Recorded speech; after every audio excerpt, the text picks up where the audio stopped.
You ever fix something for someone, thinking it was just a favor, just a bolt here, a wrench turn there, and never imagined that moment would change your life forever? That's what happened to a single dad named Luke. He thought he was just helping out his neighbor with a busted old tractor. But what started with grease-stained hands ended with a private jet, a diamond ring, and a second chance at love, not just for him, but for his little girl who hadn't smiled in years. If you believe love finds you when you're not looking, if you've ever held on to hope through hardship, stay with this story. And if it touches your heart like it touched theirs, like, comment, and subscribe to remind the world, miracles still happen, even in work boots and coveralls. Luke Morrison had built his life with calloused hands and quiet strength. After his wife passed away 3 years ago, he poured every ounce of himself into raising his daughter, Emma. She was 7 now, wise beyond her years, quiet like her daddy, and carried sadness in her eyes no child should have to know. The two of them lived on a patch of land in rural Nebraska where the wind whispered through wheat and every sunrise was a promise to try again. Luke never asked for help. Not from family. Not from neighbors. Not even when bills piled higher his heart ached late at night. He fixed everything himself, tractors, fences, broken hearts. But nothing in his world prepared him for the day she showed up. Her name was Jess Harper. She rolled onto his dirt road in a rented Chevy with New York plates and sunglasses that cost more than Luke's monthly feed bill.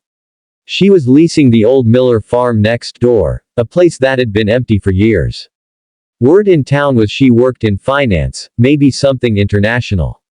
All Luke knew was she didn't look like she belonged in a place where boots outnumbered heels 20-1. The day she knocked on his door, he was elbow deep in engine oil. She smiled, awkward and embarrassed. "Hi, sorry to bother you. I think I killed the tractor." He looked up. She had dirt on her cheek and a straw hat that didn't quite sit right. "It won't turn over," she added, "and I may have put diesel in a gas tank." Luke chuckled, wiped his hands, and followed her. The tractor was a rusted old relic, but fixable. Over the next few days, he returned to her place with tools and patience. Emma came along, sitting quietly nearby with a book while the grown-ups worked and talked. Jess wasn't what he expected. Sure, she had money. But she wasn't afraid of hard work. She asked questions, paid attention, burned her hand on a muffler once and didn't cry, just laughed. And she didn't talk down to Emma. In fact, she talked to her like a friend. That mattered to Luke. As the summer stretched on, Jess kept showing up, first with lemonade, then dinner, then home-baked peach cobbler that Emma devoured with the wide-eyed joy Luke hadn't seen since her mother died. Jess stayed for hours sometimes, sitting on the porch with Luke, talking about city life, small-town peace, and everything in between. She never talked about family. Never mentioned a man. But her smile always softened when she looked at Emma, and her laugh rang easy when Luke told his dry-witted farm stories. Then one morning in late August, Luke woke up to find her house dark. Truck gone. No note. Days turned into weeks. No one in town had answers. He figured maybe the city called her back. Maybe her time on the farm had been an escape, a moment of peace in a world too fast for her heart. And though he told himself it didn't matter, that he was used to people leaving, something in him missed her more than he expected. Emma missed her too. Asked about her once, then never again.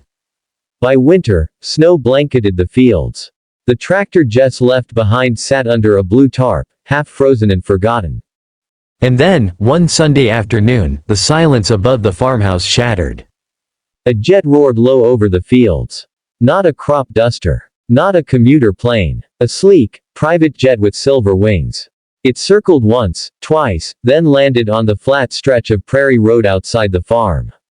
Luke stepped out onto his porch, shielding his eyes.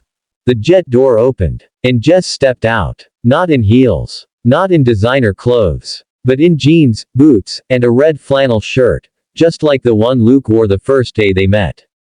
Behind her, she held a small box. And beside her, her hand reached out for someone. An older woman, fragile, stepped down, her mother. Jess walked straight up to Luke, breath visible in the cold air. Her voice trembled as she spoke. I had to leave. My mom, she was sick. I flew her to Europe for treatment. I didn't say goodbye because I didn't want it to be the last time I saw you. Luke's jaw clenched. Words caught in his throat. But while I was gone, she said, I realized something. I don't belong in the city. Not anymore. I belong here, with you. And with Emma. She opened the box. A small, delicate gold ring. Will you marry me, Luke Morrison? The wind stilled. Even the birds seemed to wait. Emma stepped onto the porch, blinking, stunned. Jess turned, knelt down, and opened her arms. Emma ran into them. And Luke. He didn't answer with words. He took the ring, slid it onto her finger, and kissed her like the drought was finally over. They married in the barn Jess helped fix, under fairy lights and hay bales, with half the town watching through tears.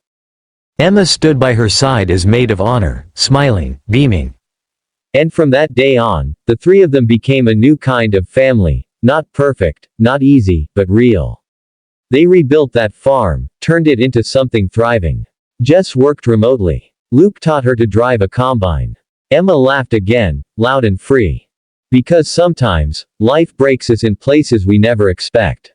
But sometimes, just sometimes, it puts the pieces back together with love stronger than we ever imagined. So if you've ever felt left behind, or like no one sees the work you put in, remember Luke. Remember Jess. Remember that a small act of kindness, like fixing a neighbor's tractor, might be the very moment that turns your whole world around. Like, comment, and subscribe if you believe that even in the quietest corners of life, the greatest love stories are still being written.